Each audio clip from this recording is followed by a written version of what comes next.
getting your offer accepted. We are in a tight market just now.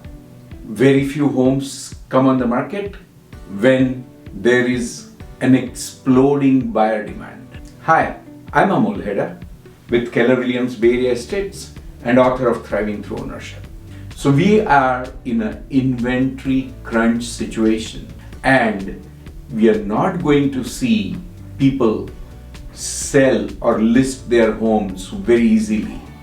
The 9 months when the interest rates were in their twos, almost those people who did not have mortgages on their properties, they got them fixed to the lowest rates. There are going to be some unfortunate people that have done 5-year arms, 10-year arms, 7-year arms. Those are the people that are going to see a crunch in the next 5 to 7 years. But for the next 4 or 5 years, I don't see that crunch. And so I don't think we are going to see inventory come up. Now, let's see what's going on. So everywhere that we are putting offers, unlike what popular belief is that the market is tanking, interest rate is up, how do you get things going? Is there anybody even buying? There are multiple offers on every property and we are seeing people jumping and writing over the asking price all the time. So yes, in this market, it's very difficult to get an offer accepted.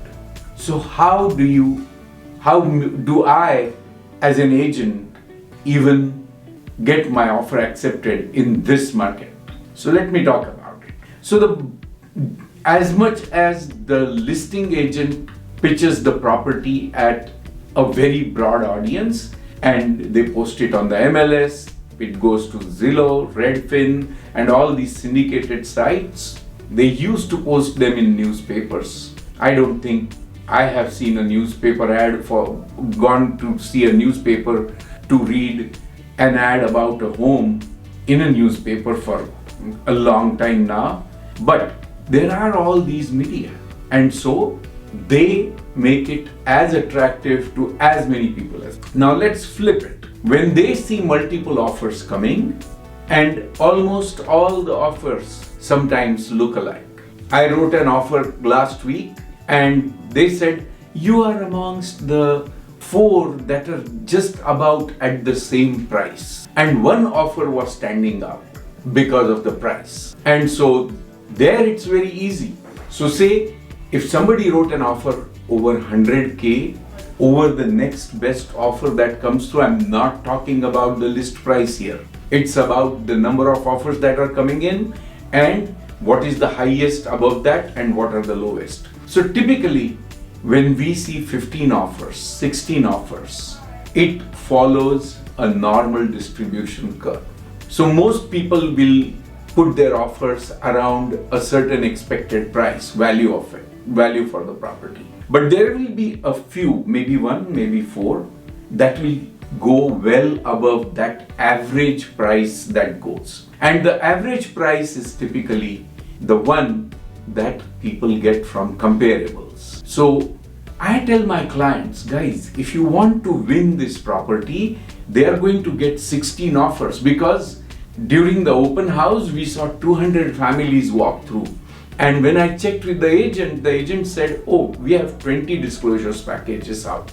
So from 20 disclosure packages or 30 disclosure packages, it's very typical to get about 10 offers. And to be able to win amongst the 10 offers, number one, the easiest way is to be the highest. Beat everybody else by $100,000. What? Beat everybody else by $100,000? I call that as leaving money on the table. So you lost $100,000 while you won the house. If you're that desperate, and there are people that are that desperate, that's one way to win. But that's not the right way to win. Because while you are winning the house, you are losing your money. And I don't believe in that. So what's the next best? So the next best is people write non-contingent offers. And that's almost becoming a very regular practice in most cases. Now, how do you write non-contingent offer? One, if you have all the cash in the world that you don't have to take finance, you don't need a loan contingency. So that's no loan contingency. Now, if you have that much money, you don't even need an appraisal. When you go and borrow against a property, the lender orders an appraisal. And if the appraisal comes short, then you have to cough up more money, not just the down payment, but the additional amount that is the shortfall on appraisal. So throw that out of them. The third thing is inspections. It's very typical for listing agents to order inspections and post them along with disclosures. When I list properties, I tell my clients, the clearer, the more disclosures you have, the safer a transaction is, and no chances of a move or a shake or a post-contract negotiation. So we order the best inspections possible. That way the transaction doesn't shake. But in spite of that, there may be problems afterwards. So what people do is they try to be safe and they try to keep contingencies for inspections. In these days, where the average Bay Area price is about $2 million, say you see a $20,000 problem, so it's 1% of the total value. So most people will think, should I even worry about $20,000 worth of a problem? Even a foundation problem gets fixed for about $10,000, $20,000. So a lot of them don't write inspection contingency. So non-contingent offer is the second way. Full cash is the first strongest way. I just recently lost one offer by just $11,000 to a full cash buyer who closed in 5 days by $11,000. My clients were heartbroken, but they realized that, oh, I'm not doing full cash, so there is no way I'm going to be winning. And so that's where we then sat. Now the third way that we usually, and me as an agent, as a broker, try to go and work with the listing agent is build trust and sell them a trusted relationship.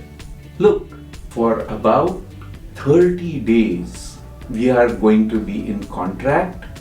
It's going to be a rocking ride if the agent cannot trust and either of the sides is not very ethical, or sometimes they're tough to deal with. So everybody wants to get in contract and close as smoothly as possible and show the results at the end of it.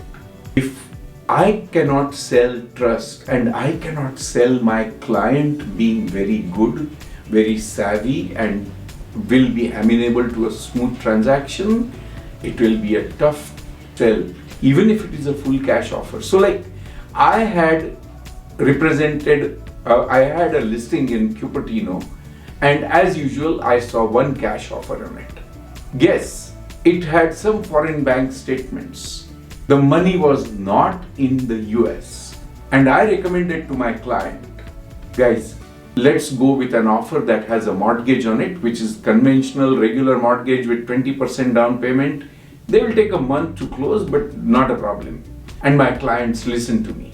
There was another agent in same Cupertino, and he got a full cash offer with foreign bank statements, and lo and behold, their property was back on market within 15 days.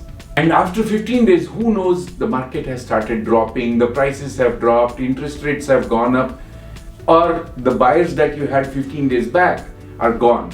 So it becomes very unpredictable to live with such uncertainties, and sellers and their listing agents are experienced enough to get a concrete offer that closes in 30 days or whatever the promised period.